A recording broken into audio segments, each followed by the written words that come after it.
Então, vamos dar início à nossa sessão, a nossa segunda sessão da nossa campanha de Outubro Rosa. A gente tem nessa sessão esse tema tão importante, que é a prevenção do câncer de mama, né? Que a gente aproveita esse momento de reflexão de todas durante o mês de outubro. E, então, eu queria agradecer a doutora Fernanda Filadelfo por estar conosco aqui, nos presenteando com essa aula. A doutora Fernanda tem experiência com ultrassom automatizado, que é o Invinia-Ables, o equipamento dentro da GE, que vai trazer para a gente compartilhar com a gente a experiência dela em relação ao screening de pacientes utilizando esse equipamento. A doutora Fernanda é médica coordenadora na radiologia mamária no Grupo DASA, no Rio de Janeiro. Então, muito obrigada, doutora Fernanda, por aceitar nosso convite. E agradeço a todos que estão aqui nos assistindo. A gente vai dar início agora. Temos também no nosso chat o link da nossa campanha. Tem outras aulas, outras sessões de webinar que vocês podem verificar e se interessar. E quando tiverem dúvidas, peço só que coloquem no nosso Q&A, na janelinha de Q&A, que ao final da apresentação nós vamos estar respondendo as perguntas, tá bom? Muito obrigada, uma boa noite, bom proveito. Doutora Fernanda, passa a palavra, boa aula, obrigada mais uma vez. Boa noite, obrigada a todos, obrigada a Roberta pela carinhosa apresentação. Queria agradecer a GE pelo convite, pela parceria, né? Há mais de 3 anos que a gente está se encontrando para debater sobre o Ables e trocando figurinha e crescendo junto nesse método que veio para ficar e que é o primeiro aparelho que chegou no Brasil. Foi a nossa pesquisa, vou mostrar para vocês sobre a pesquisa, mas que eu acho que é uma sementinha que foi plantada que eu acho que vocês vão gostar bastante do que eu vou mostrar para vocês. Então, vamos lá. O título da minha aula é ultrassonografia automatizada no rastreamento mamário. Então, sobre a introdução, alguns fatos que a gente já conhece. A mamografia é um teste comprovado para a redução da mortalidade pelo câncer de mama no rastreio, só que ela tem limitações relacionadas à densidade mamária, com uma sensibilidade reduzida, variando de 36% a 48% em mulheres com mamas densas. Isso é conhecido por todo mundo, é a principal limitação da mamografia. O DMIS Trial, que aconteceu já há algum tempo, né, ele mostrou que até pacientes com 70 anos de idade podem apresentar mamas densas, ou seja, 1/3 das pacientes com 70 anos podem apresentar mamas densas, que dirá pacientes entre 40 e 49 anos, 74% dessas pacientes apresentam mama densa, e esse é um problema significativo para a mamografia. A ultrassonografia das mamas, inicialmente, era um exame basicamente diagnóstico, ele ainda é usado de maneira diagnóstica, claro, né? Mas ele vem cada vez mais ganhando força no rastreio das mamas densas, porque a gente sabe que, além da densidade mamária ter uma sensibilidade reduzida na mamografia, como a gente já viu, essas pacientes que têm mamas densas, elas também têm um risco intermediário para o desenvolvimento do câncer de mama, ou seja, o tecido mamário denso é um fator de risco independente e aumenta a chance daquela paciente apresentar o câncer de mama. Então, a gente precisa cuidar desse rastreio, e a ultrassonografia das mamas, ela é um método suplementar à mamografia nesse rastreio. Vários trabalhos já vêm mostrando que, então, a ultrassonografia de rastreio, ela detecta 2 a 4 cânceres a mais do que a mamografia. Então, suplementando a mamografia, a gente tem esse índice de detecção maior, e aqui a gente ainda está falando da ultrassonografia de handheld, né, que é a convencional.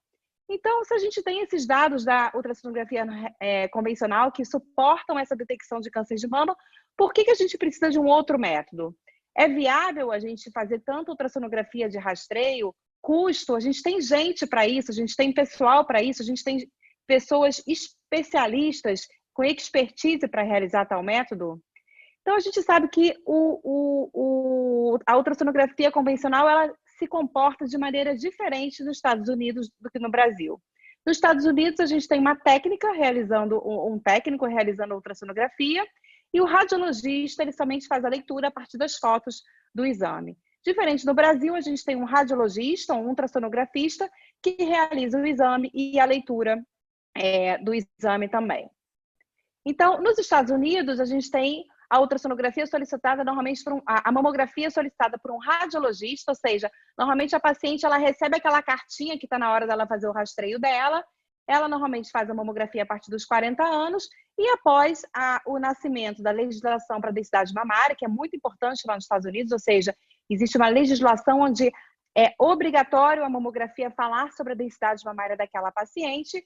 A ultrassonografia se tornou um método de rastreio suplementar, realizado pelas técnicas, e depois disso veio a introdução do Weibels, porque já que a ultrassonografia já é realizada por técnico, por que não a gente ter um método que também vai ser realizado pelo técnico, mas que ao invés do médico receber simplesmente uma foto, ele vai receber o exame inteiro e vai poder ver o exame inteiro numa estação de trabalho de maneira tridimensional, sem perder nada daquele exame. Então, a gente teve com isso um significante aumento do ultrassonografia de rastreio e da taxa de detecção de câncer. Porém, no Brasil, a gente tem um fluxo um pouquinho diferente. A gente tem um exame que é solicitado pelo médico assistente, pelo ginecologista, pelo mastologista, e muitas vezes ele já solicita a mamografia com a ultrassonografia de mama juntos. Já é como se fosse um kit, né? O paciente já chega na clínica para realizar tudo, para não perder tempo, para não ter que voltar no consultório e depois voltar de novo. Então, a gente já faz isso há muito tempo, a gente já é experiente em ultrassom de mama, até porque é o médico que faz. E por que a gente tem a ultrassonografia automatizada para nos ajudar? Por que ela viria no nosso meio, né? Então, o que acontece é que a gente tem uma demanda enorme de exames reprimida pela falta de profissionais no mercado. A gente tem um rastreio mamográfico muitas vezes sem critério, a gente faz ultrassonografia suplementar de pacientes com mamas adiposas e a gente tem falta de profissional capacitado, ou seja, radiologista especialista em mama não consegue absorver tamanha demanda de ultrassonografia de rastreio. Com isso, a gente tem radiologistas gerais ou ultrassonografistas que fazem ultrassonografia de tudo. Eles fazem ultrassom de tireoide, transvaginal e também mama. Eles muitas vezes não sabem olhar ou não querem olhar a mamografia e eles não sabem olhar ou não usam o BIRADS. E isso faz com que a gente tenha um resultado do método de ultrassom bastante prejudicado, lembrando que o ultrassom é um método operador dependente. Com isso, a gente tem uma taxa reduzida de detecção do câncer de mama e um falso positivo e biópsias desnecessárias. Isso é um dado real da ultrassonografia convencional e não só do método, não é pelo método em si, mas porque é um método operador dependente e depende de quem faz. É um problema crônico que a gente precisa resolver. Então, aqui só dois casinhos para a gente exemplificar isso. Uma paciente de 48 anos com cisto complicado na mama esquerda, ele foi descrito dessa maneira pelo ultrassonografista, foi dado um BIRADS 3. Essa paciente, ela tinha uma mamografia realizada no mesmo dia, que não foi vista pelo ultrassonografista, ou seja, ele não foi lá olhar a mamografia no setor de mamografia, e ela tinha umas calcificações amorfas, agrupadas na mesma topografia do cisto. BIRADS 4B pelo setor de mamografia, o médico, ao invés de fazer a biópsia direto, resolveu pedir uma ressonância, e na ressonância a gente vê os cistos com alto conteúdo, mas além disso a gente vê um extenso realce segmentar, acometendo toda essa porção medial da mama esquerda, que significava um carcinoma ductal in situ de alto grau, ou seja, realmente parecia simplesmente um cisto, poderia ser um BIRADS 3, se eu não tivesse uma mamografia com calcificações suspeitas naquela região, ou seja, a gente precisa fazer a correlação com a mamografia, e é isso que o radiologista experiente consegue fazer, e o radiologista que não é especialista em mama, ou ultrassonografista, acaba não fazendo.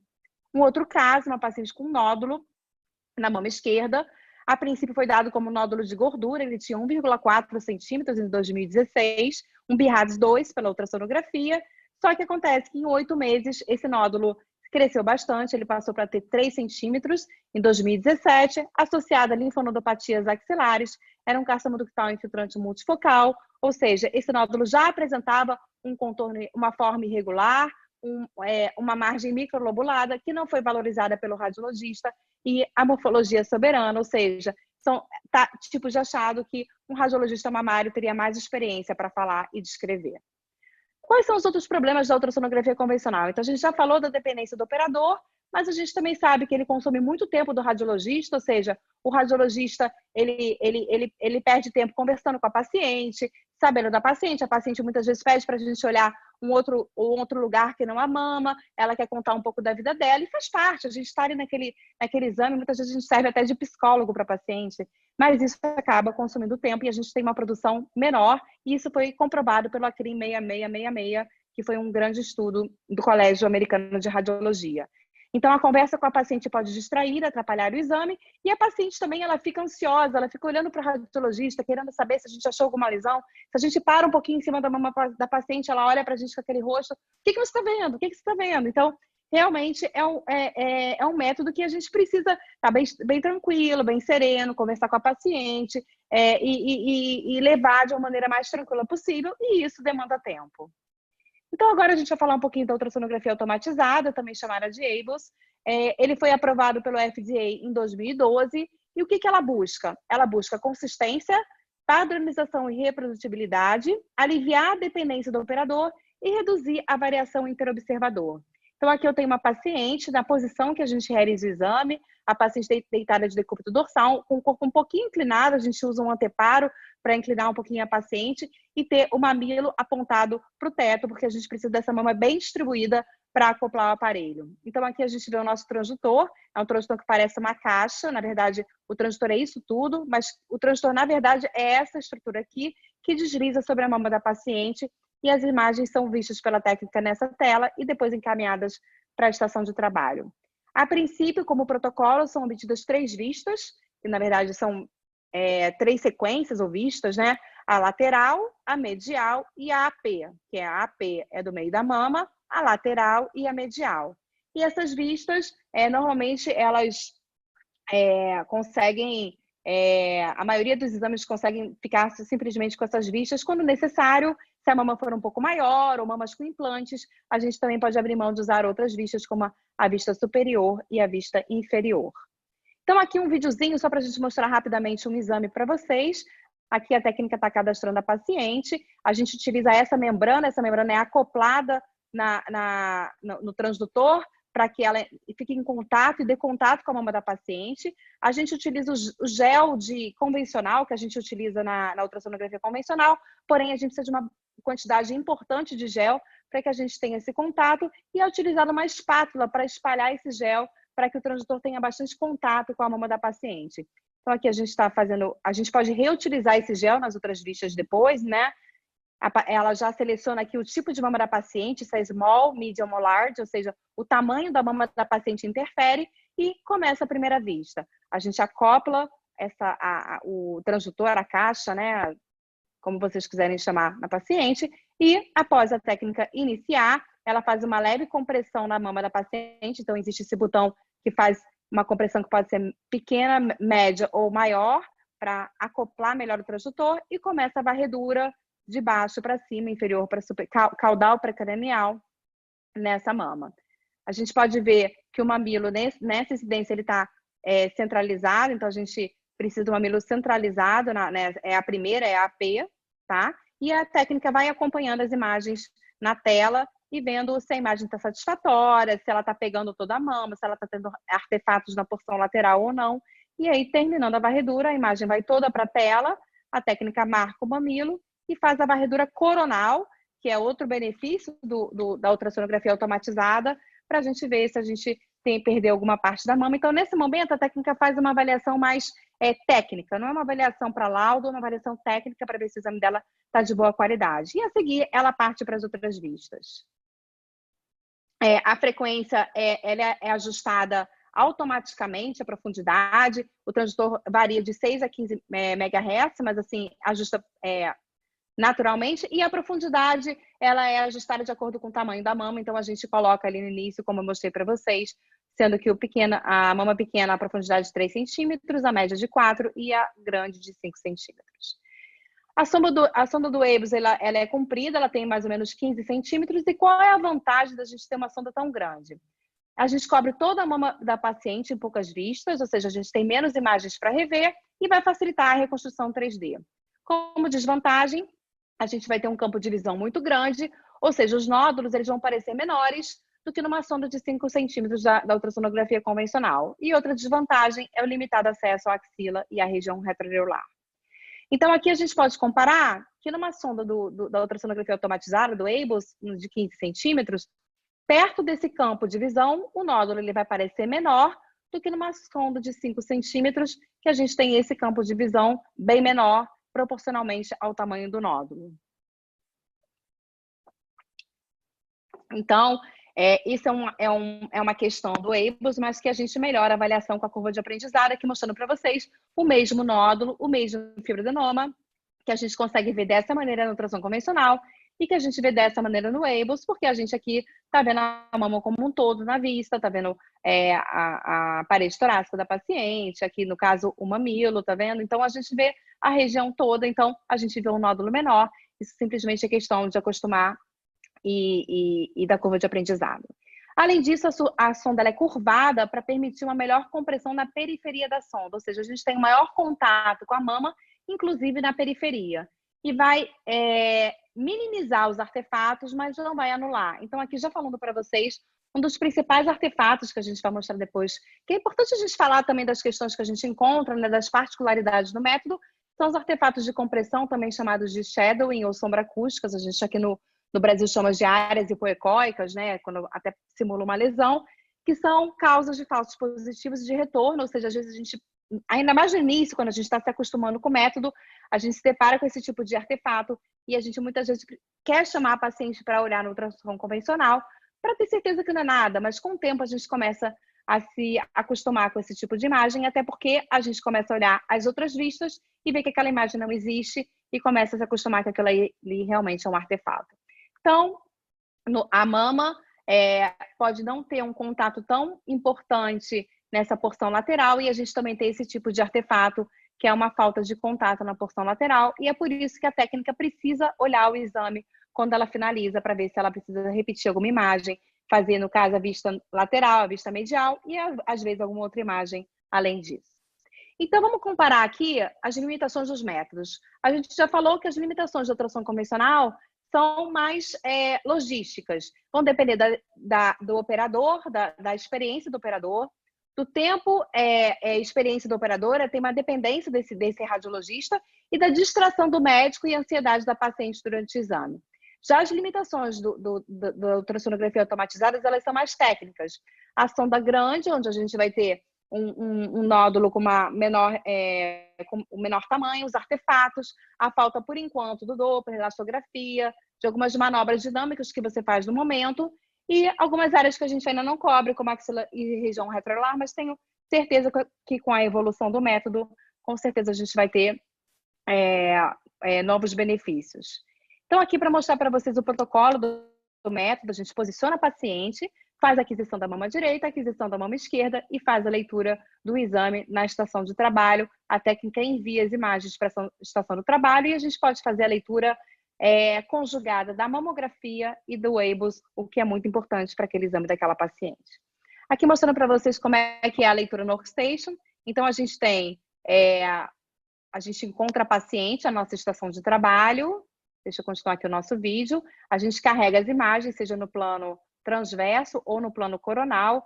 Aqui a gente tem as nossas vistas, AP, lateral, medial, para a mama direita e mama esquerda. Primeiro a gente faz uma varredura no plano coronal e a gente pode também, tem vários formatos aqui que a gente pode ir trocando como a gente desejar. A gente pode ver várias imagens e passando e ver o transverso, o sagital e o coronal no meio. A gente pode reconstruir da maneira que a gente estiver mais acostumada. Então, aqui no caso, tem um nódulo aqui, que eu estou vendo aqui no plano transverso e aqui no plano sagital. Dá para ver bastante bem esse nódulo. A resolução do aparelho é bem legal. Todo mundo que vê pela primeira vez fica bastante encantado com essa resolução. A gente pode também, além disso, fazer uma referência. Quando a gente vê uma imagem num plano, a gente pode tentar encontrar no outro plano e ver se a imagem realmente existe. Então, aqui a gente está procurando o nódulo, varrendo anterior para posterior. A gente encontrou um nódulo, nosso mamilo está aqui no meio marcado, e a gente aqui no plano transverso encontrou o mesmo nódulo. Aqui é a vista AP, ó, a gente mediu aqui o nódulo, deu 1,4, a gente tem todas as medidas, estou marcando esse nódulo, e eu vou encontrar ele no outro plano, e vou marcar também para meio que sequenciar o exame. Eu posso também no final fotografar, então eu posso fotografar essa minha tela, e gerar imagens para poder documentar aquele exame e documentar aquele exame para paciente. Bom, além disso, a gente pode fazer, a gente tem a possibilidade de ver cortes consecutivos para ver toda a morfologia, todo o contorno daquela lesão, ou seja, o Weibus vai permitir que a gente avalie toda a superfície daquela lesão e fazer a reconstrução dos outros planos, como a gente já viu, mas a gente também pode pegar um nódulo e rodar em cima dele e ver nos outros planos para ver se realmente é um nódulo real ou não. e inclusive a gente tem o plano coronal, o que na ultrassonografia convencional a gente não tem esse plano, ou seja, é bastante, é um dado a mais que a gente obtém do nosso exame de ultrassom.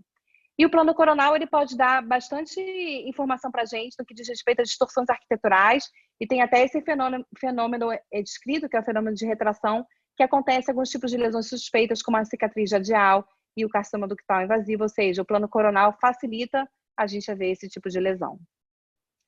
Então, foi em 2017 que a gente começou o estudo baseado na ultrassonografia automatizada, comparando os resultados do método com a ultrassonografia convencional. A gente realizou esse exame aqui na CDPI, com suporte da GE, com aparelho, né, foi cedido para o estudo. Eu tenho muita alegria em falar que esse estudo recentemente, agora em agosto, foi aceito para publicação numa revista com alto valor de impacto aqui no Brasil, mas com valor de impacto bem legal. Então, foi aceito o nosso estudo para publicação e a gente já tem uma publicação preliminar sobre as limitações técnicas do exame para mostrar no que a gente precisa realmente se ligar, que pode ser importante na curva de aprendizado. Então, de 2017 a 2018, com um mês de intervalo, a gente incluiu pacientes com mamas densas que viriam fazer exame de mamografia e ultrassonografia convencional para rastreio. Essas pacientes elas foram convidadas para realizar, além da ultrassonografia convencional, o exame de ultrassonografia automatizada. A ultrassonografia convencional foi realizada por médicos especialistas ou não em mama, ou seja, a gente tinha médicos que eram especialistas em mamas e outros que não. E a ultrassonografia automatizada foi realizada por técnicas e analisada em estação de trabalho por médicas especialistas em mama.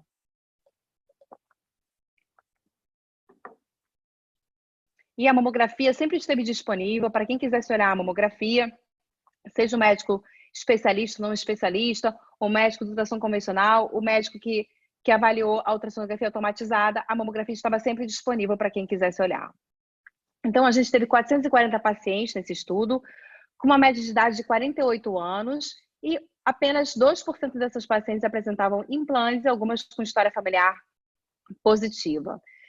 Cerca de 95% das pacientes apresentavam mamas tipo C do BIRADS, que é heterogeneamente densas, e 5% tipo D, que é extremamente densas.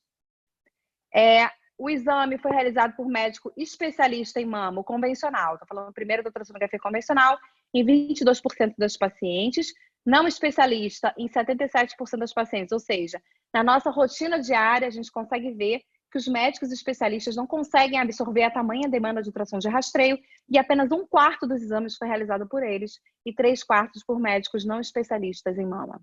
O tempo médio da realização de exame foi de 5 minutos, sendo que o especialista demorou um pouquinho mais, 7 minutos e 40, e o não especialista, um tempo menor ainda, 4 minutos e 15 segundos.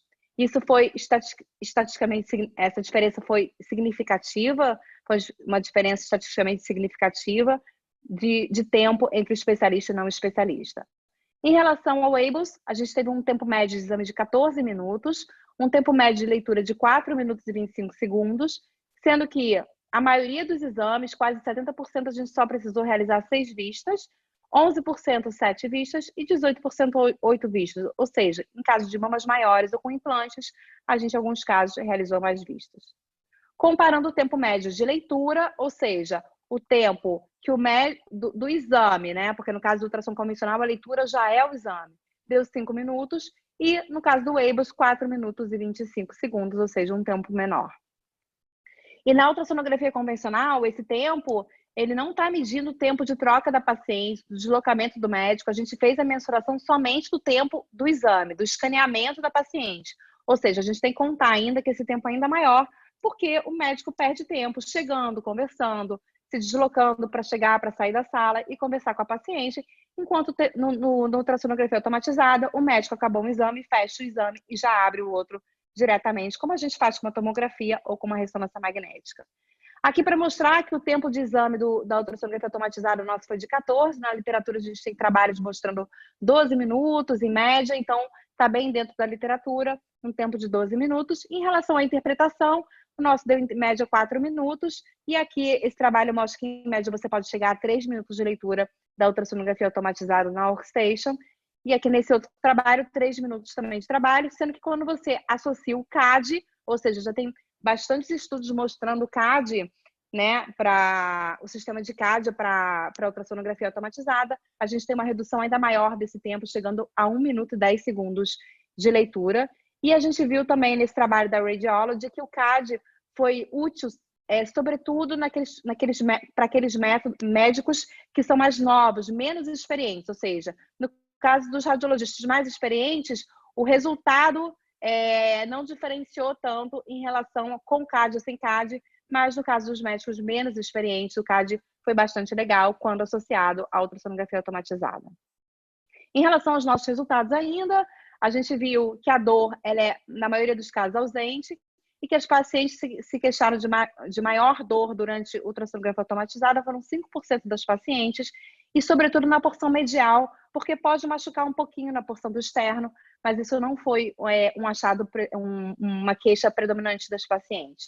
Em relação às limitações, a gente tem quando a mama tudo que mostra a mama em excesso, tipo, muito grande ou muito pequena, mama muito rígida ou muito flácida, isso pode atrapalhar um pouquinho o método, mas com o tempo a gente também vai se acostumando com essas limitações. Aqui um trabalho bem legal que saiu na Radiographics em 2015, que fala sobre os artefatos que a gente pode encontrar na ultrassonografia automatizada para a gente ir se acostumando com tais artefatos. Então, nesse primeiro quadro, a gente fala do posicionamento ruim, que a gente pode perder porção da mama, como eu mostrei para vocês inicialmente. A falta de contato com o transdutor, que a gente pode ter esse tipo de artefato por falta de gel. Alguns artefatos em dobra, quando a mama flácida, a gente deixa a mama da paciente um pouco dobrada. Alguns outros artefatos relacionados à região retroareolar, que a gente pode ter um pouquinho mais de sombra, mas com o tempo a gente também vai se acostumando com essa região. Alguns artefatos de movimento, que a gente pode ter esse tipo de zigue-zague, alguns degraus, quando a paciente se movimenta. E os mais importantes, os artefatos de realce e o de sombra. Esse é o de realce nos cistos, ou seja, se você olha no plano transverso, você vê que é um cisto, mas se você olha no plano coronal, você vê essa imagem, que na verdade é um efeito de volume parcial do reforço acústico desse cisto. E esse artefato, que é o artefato de sombra, aquele artefato bem que eu falei para vocês, que dá essa área hipocogênica, que na verdade simula uma lesão. Isso poderia facilmente passar por um carcinoma lobular, mas quando a gente olha na outra vista, a mesma região, a gente vê que a lesão não existia. Então, com uma compressão diferente daquela região, a gente consegue ver que essa imagem se desfaz. Outros tipos de sombra podem acontecer por cicatrizes, ou seja, cicatriz cirúrgica, por isso é importante a gente ver a mamografia em conjunto e ter aquele questionário da mamografia para que a gente possa ver que a paciente tem uma cicatriz naquela região. Esse artefato de contato que eu já falei para vocês, e aqui é a mesma sombra que eu mostrei para vocês, que pode simular um artefato ou um carcinoma. Então, como lidar com esses artefatos que podem aparecer no dia a dia? Posicionar adequadamente a paciente, o transdutor, escolhendo o tamanho da mama e compressão corretamente. Realizar as vistas adicionais se necessário, ou seja, é importante, se você acha uma imagem suspeita, que você está achando que pode ser um artefato, você olhar na outra vista e ver se aquela região foi englobada na sua imagem. Em último caso, chamar a paciente para um complemento no ultrassom convencional, que vai acontecer muito mais no início do uso do que com a experiência do examinador. A leitura, estudar os planos, o coronal, o transverso, o sagital, porque às vezes você vê isso numa imagem transversa e quando você roda a imagem e vê em outro plano, a imagem ela se desfaz e você não identifica mais aquela imagem. E sempre olhar todas as vistas do exame. Como eu já falei, a curva de aprendizado vai reduzir a taxa de retorno. Então, aqui uma mama grande, para a gente mostrar a dificuldade que a gente pode ter de englobar toda essa mama, mas por isso que servem as vistas adicionais. Mama grande pode ser um problema até na ultrassom convencional mesmo, né? Todo mundo, quando vê uma mama grande, já começa a ficar um pouco chateado com aquilo, né? Ai, meu Deus, uma mama grande vai me dar muito trabalho. E no EIBOS também pode ser um pouco mais trabalhoso também. Então, agora mostrando esses trabalhos que mostram que não teve diferença estatística nos resultados da variação entre os observadores dos dois métodos. Esse outro trabalho também mostra uma concordância entre o EIBOS e o ultrassom convencional. Então, esse trabalho teve quase 1.900 pacientes e mostrou uma ótima concordância. E o nosso estudo? O que ele falou em relação com concordância? A gente viu que a grande diferença no nosso estudo foi em relação ao BIRADS 3. E isso a gente não atribui tanto ao método, mas sim ao examinador, como é visto normalmente no nosso dia a dia. Então, a gente vê que a gente teve 86% de lesões de BRADS3 na ultrassom convencional, nódulos, e 78% no EIBOS, quando a gente compara ao método, mas no quantitativo foram 169 contra 73, ou seja, muito mais nódulo BRADS3 no ultrassom convencional do que no EIBOS. E por que isso? Porque muitos exames de ultrassom convencional foram vistos por médicos não especialistas e muitos exames que, na verdade, foram dados como BRADS3 eram BRADS2. Aqui eu vou mostrar para vocês, a gente teve no ultrassom convencional 126 lesões, no EIBOS 23 que não foram vistas pelo convencional, 70 lesões que foram vistas pelos dois métodos. Das lesões, dessas 126 lesões que foram vistas pelo convencional, a gente depois foi olhar essas 126 lesões. E a gente viu que delas, 70% eram cistos. E 18% não apareceram. Ou seja, a gente foi lá nas imagens, reviu esses pacientes e viu que, na verdade, muitas das lesões eram BRADS2 e foram dadas como BRADS3. Ou seja, o ultrassom convencional acabou dando muito mais lesão que poderia ser dada como benigna diretamente. No nosso estudo, a concordância entre os métodos foi de 81%, o que ainda assim é uma concordância muito boa. Então, aqui esse trabalho mostra mais ou menos parecido com o nosso estudo. Ele mostra que apenas o EIBOS detectou 83% das lesões nesse estudo e o handheld, ultrassom convencional, 94%. Ou seja, o handheld detecta mais? Realmente, nesse estudo ele detectou mais. Só que das 25 lesões detectadas pelo handheld que não foram detectadas pelo EIBOS, as 25 eram benignas. Ou seja, não eram lesões malignas, não teve nenhuma lesão maligna que foi detectada pelo handheld que não foi detectada pelo EIBOS. Ou seja, os trabalhos mostram que as lesões que o EIBOS acaba não vendo ou são benignas ou não são vistas porque são pequenas, mas não existe um índice de detecção de câncer maior pelo handheld comparado ao EIBOS. Isso é até bom de uma certa maneira, porque você não detectando, não descrevendo essa lesão, como BRADS3 e etc., você diminui a ansiedade daquela paciente e a necessidade de controle. Aqui os nossos BRADS4, a gente teve 3 falsos positivos na ultrassom convencional e, na verdade, eram nódulos suspeitos, 2 de alto risco e 1 maligno no EIBOS. E isso a gente não atribui à ultrassom convencional ser ruim de jeito nenhum. Na verdade, a gente atribui a diferença de experiência do operador.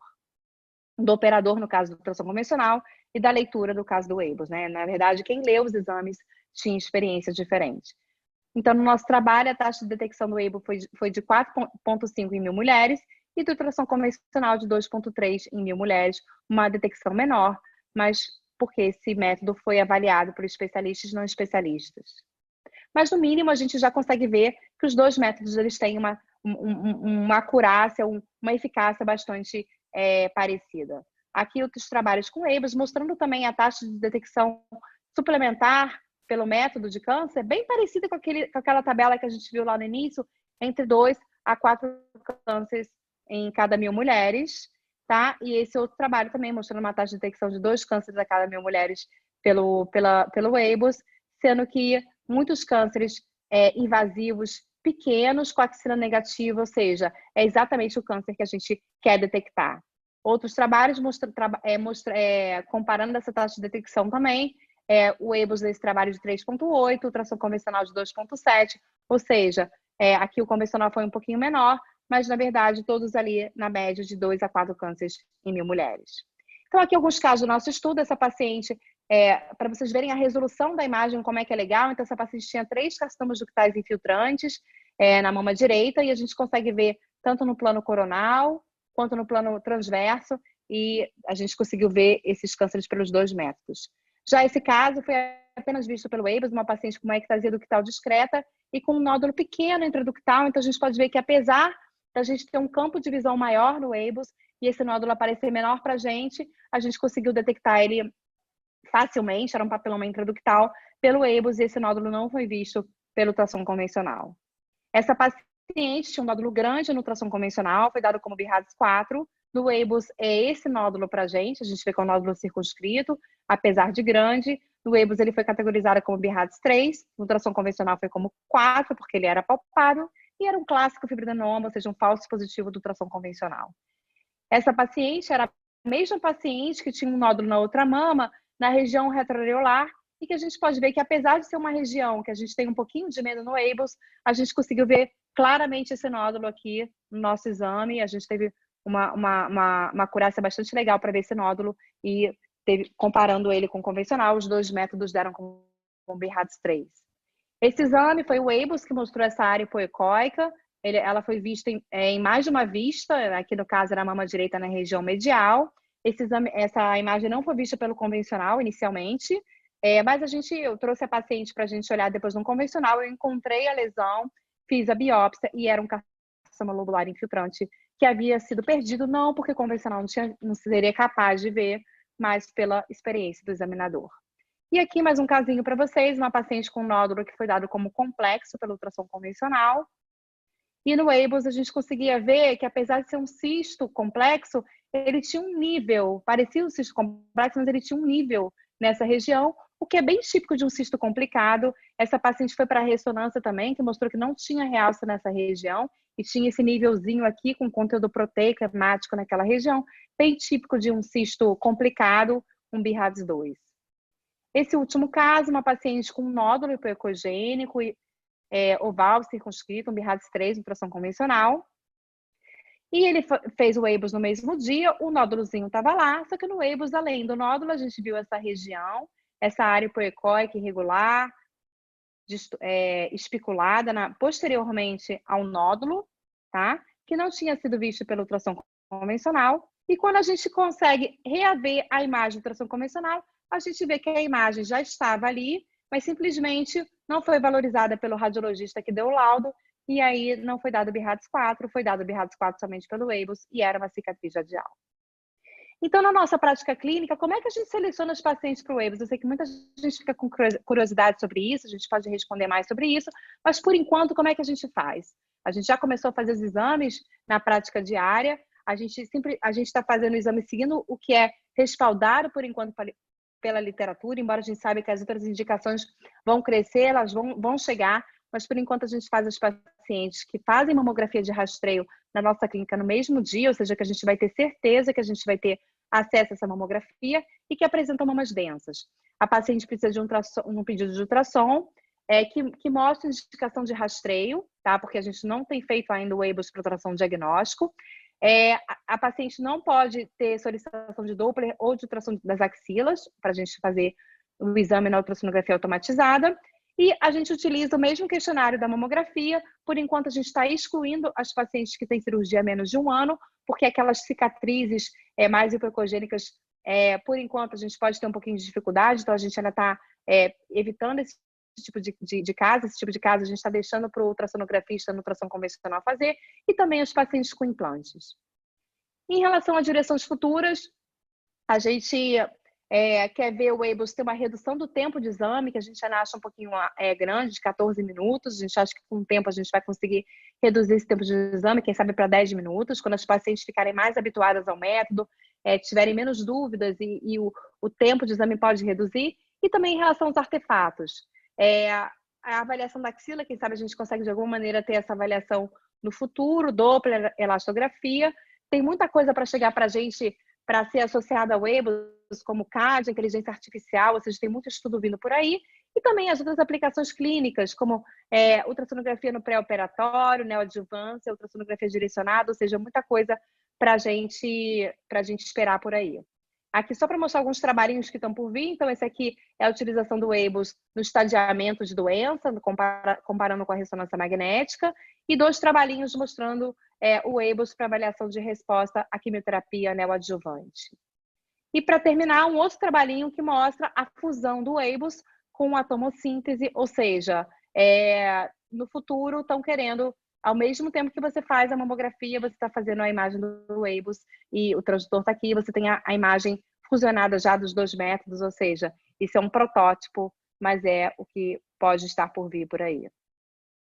Obrigada, gostaria de agradecer a todos pelo convite, espero que vocês tenham gostado bastante. Qualquer dúvida, eu estou aqui pronta para esclarecer.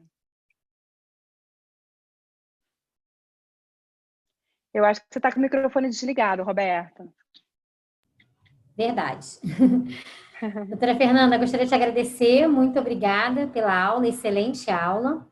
Temos, sim, algumas perguntas, a gente ainda tem alguns minutinhos, então vou compartilhar com você, tá? A primeira, a doutora Ediliane, ela pergunta o seguinte: no método EIBOS, temos uma das dificuldades a redução do tamanho de cistos e nódulos do que no convencional. Temos uma distorção muito grande dos pixels ao ampliar essa imagem no EIBOS?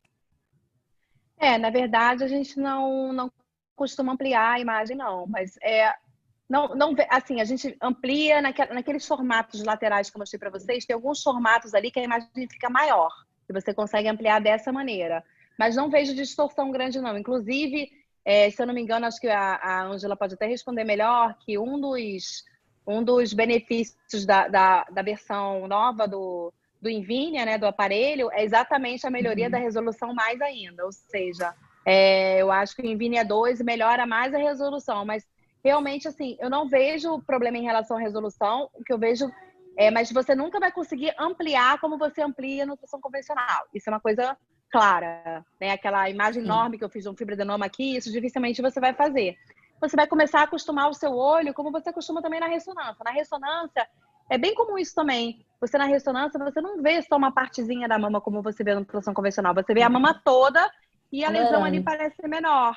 E o EIBOS é bem assim também. Você vê aquela vista com a mama quase toda, vê da pele até o peitoral e a lesão menor. Então, realmente, eu acho que é muito mais você acostumar o seu olho do que querer ampliar a imagem. É isso mesmo, doutora. A qualidade da imagem no 2.0 é superior, né? E só para, eu acho que é importante a gente mencionar, a resolução do monitor que a senhora tem é muito boa, né? Então, essa distorção, ela não existe, né? Ela acaba, pela ampliação, a própria divisão da tela já tem uma ótima qualidade de imagem, que não é necessário ampliar a imagem. A gente tem mais uma pergunta. Obrigada, Ângela, também. Doutor Francisco, ele pergunta, ele parabenizou pela aula, excelente aula.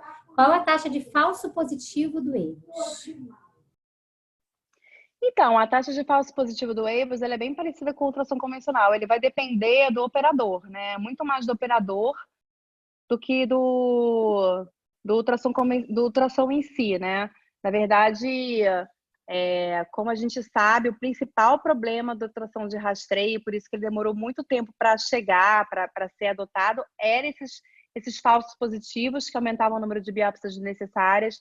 Então, assim, eu não vejo diferença em relação ao... Pelo contrário, se você olhar o nosso estudo, a gente teve falso positivo menos do que o ultrassom convencional. Mas eu não atribuo isso ao ultrassom convencional, porque eu acho que é um método maravilhoso.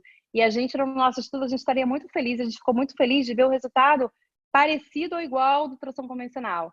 Porque, na verdade, a gente acha que é um método que vem para somar, porque enquanto o radiologista está ali atrás do workstation, ele vai conseguir ter uma produção maior, ele vai conseguir ler mais exames e favorecer mais pacientes com a especialização em mama que ele tem, ou seja, ele vai conseguir beneficiar mais pacientes com exames de alta qualidade. Então, assim, a grande questão em relação ao falso positivo, eu não vejo uma diferença importante, não.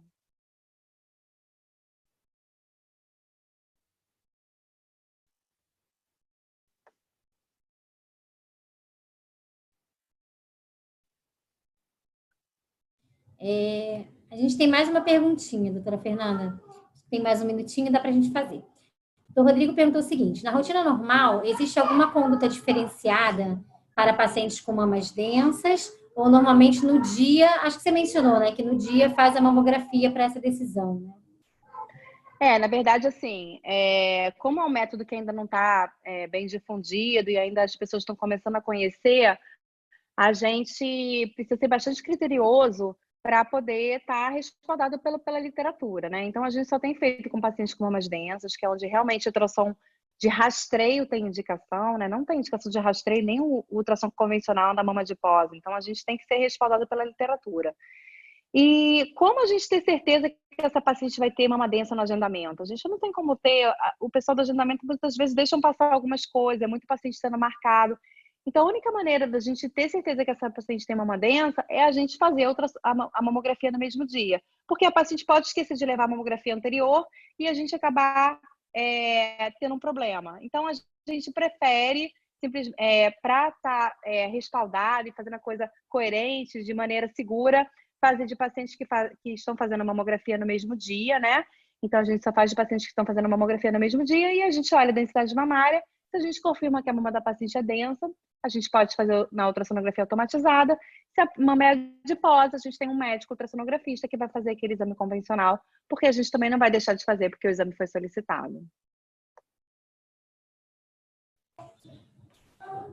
Doutora Fernanda, acho que as perguntas, a gente não tem mais perguntas aqui, então eu te agradeço imensamente por ter aceitado, mais uma vez, por ter aceitado o nosso convite, tá?